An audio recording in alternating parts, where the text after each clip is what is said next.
investigation. No rules were violated, so he will get to keep his 5th starting position. So a very important break for the number 10 team wearing the Airwick colors for Target Ganassi Racing. So as the drivers strap in, you know, we talked about how difficult this course is. The best comment I heard, Scott, came from Ryan Hunter-Reay. He said you should feel like you will crash on almost every corner.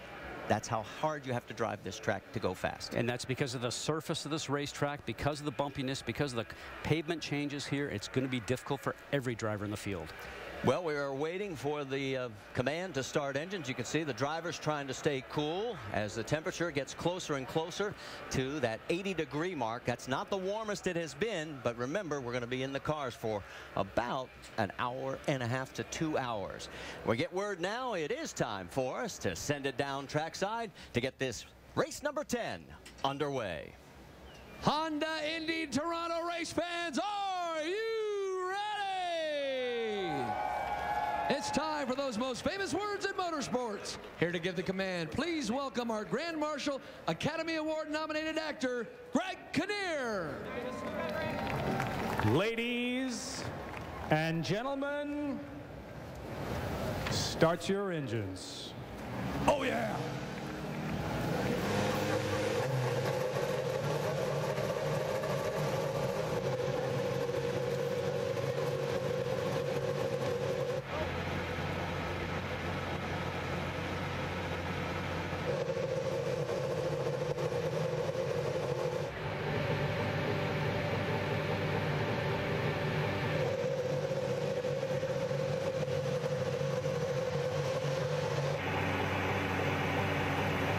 So the engines have come to life on the 26 cars. There will be 3 pace laps, and then we will go green here on the streets of Toronto, Ontario.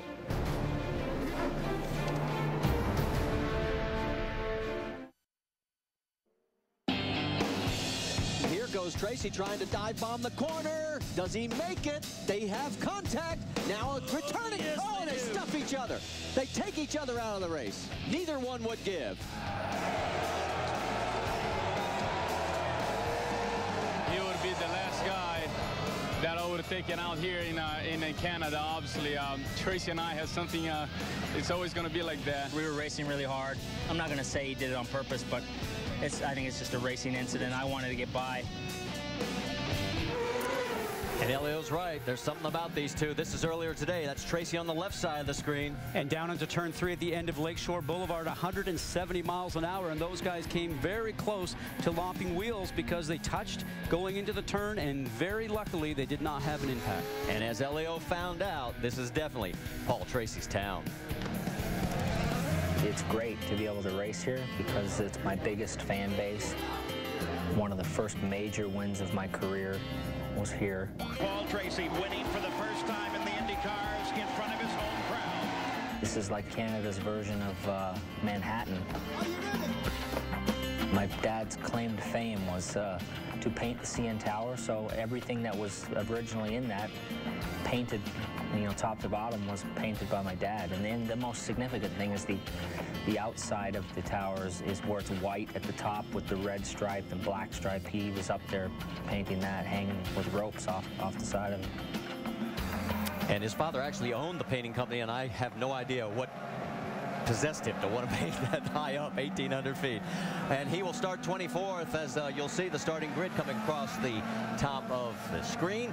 We've also got 6 onboard cameras as we take a look at those. They're on the second of 3 pace laps. Here it is. Dan Weldon, Danica Patrick, Dario Franchitti, Paul Tracy, Marco Andretti, and a great nose cam shot right on the very tip of the front of that 37 of Ryan Hunter-Reay. Let's get the latest update from pit road. First up is Jamie Little.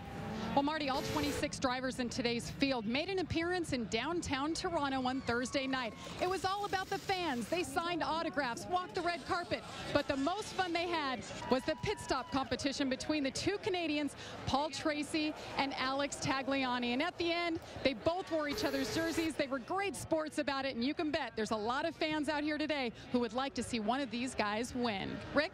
Well, Jamie, it's events like that that make it difficult for a guy like Alex Tagliani to come home. all those fans up there, they want to see tags. As a result, he's got a very hectic schedule because he's one of the Canadians in this race. Another distraction for him today, his regular strategist on the radio, Rob Edwards, isn't going to be here today. As a result, Don Oldenburg's going to be handling the radio duties. It's not a crisis, but it's just a distraction in a very hectic schedule. Vince? After the very first stint of the initial practice of the weekend, Justin Wilson came to his team and he said, this car is horrible. Team manager Larry Curry told him, you're 7/10 faster than the rest of the field. Even when they've been bad, they've been good, Marty. And just as you finish, we go green in the streets of Toronto. Justin Wilson on the inside, and trying to get underneath him was the 3 of Elio Castroneves, but it is Wilson, the only car in the top 15 to start on the black tires. Everybody else on the red alternates. And he gets a bit of a break right from turn 1 through 2. Remember, 170 miles an hour going down Lakeshore Boulevard right here. And very impressive start for Wilson. The rest of the guys know they cannot let him get away. Heading for turns 4, 5, and 6. A real tight section through here. Tony Kanaan on the inside of the 12 of Will Power. He has to give a little way there. He falls back behind. Remember, difficult on a track that's smooth because you're waiting for the tire pressures and temperatures to come up. Add the bumpy surface that we have here, along with the different types of pavement and concrete surfaces you have to drive over. It's a very tough first couple of laps here in Toronto.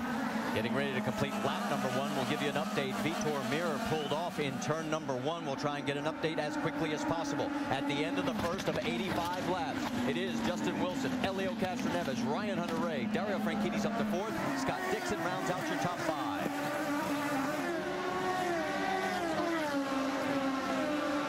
That's Lakeshore Boulevard. They head down that long back straightaway. One of the 2 best passing zones comes up here into turn 3.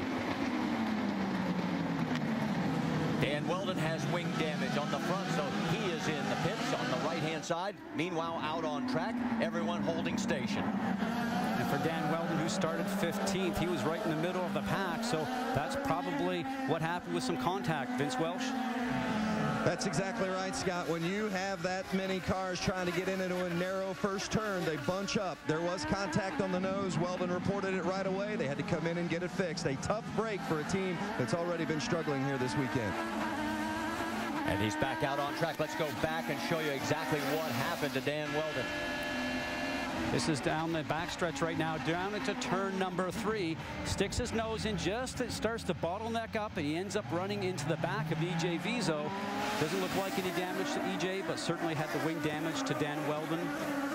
Yeah, Vizo could have had a tire cut. He's safely ensconced in 15th position. Meanwhile, up front, it is still Justin Wilson. And across the top, you'll see whether they're running the primary black or the alternate reds. And this was one thing that we talked about right before the beginning of the race. As you see Alex Tagliani trying to catch up and pass Paul, or I should say, the 7-11, Tony Kanaan right there as they head through turns 5 and into 6. In turn 6 here, very difficult, a very long turn. All the drivers are complaining that it's so blind you can't see what's on the other side, but you're hard going through the gears and very quickly getting up to about 110 miles an hour down towards turn 8. As they come around turn 9, 10, and there is turn 11. There is your race leader. About a half a second lead, but let's get back to that subject that we talked about. He's the only car, Justin Wilson, on the primaries, and you mentioned it before the start. If he could maintain and even pull away, it would be demoralizing for everybody behind him on the red alternates. And that's certainly what he's trying to do right now, but it looks like Castroneves is starting to make up just a little bit of time on him. With the black tires, they might not come up to temperature and grip as quickly as the softer red compound tires, as we get Ryan Hunter-Reay right now on the inside. And that's a nice move because he did slice underneath Dixon. Very difficult passing we talked about going around here. Now, as you mentioned, Marty, it's only Justin Wilson that's on the black sidewall tire. It's what they call the primary tire. Everybody else has gone to the alternate, that red one, which is softer, which does have more grip. But will it last as long throughout the stint? That's what everybody's going to find out here shortly today. Let's find out on that strategy. Vince Welch. Well, Justin Wilson has been very good on the blacks. You're actually even a little bit better on the blacks this weekend than he has been on the reds from a comfort perspective. But they have 2 sets of sticker reds coming into this race. And when I asked Larry Curry, their team manager, why they decided to start on the blacks instead of start on one of those 2 sets of sticker reds, he said, we want to be good early and great late. If we've got 2 sets of sticker reds, we don't see there's any way we're going to be beatable in the later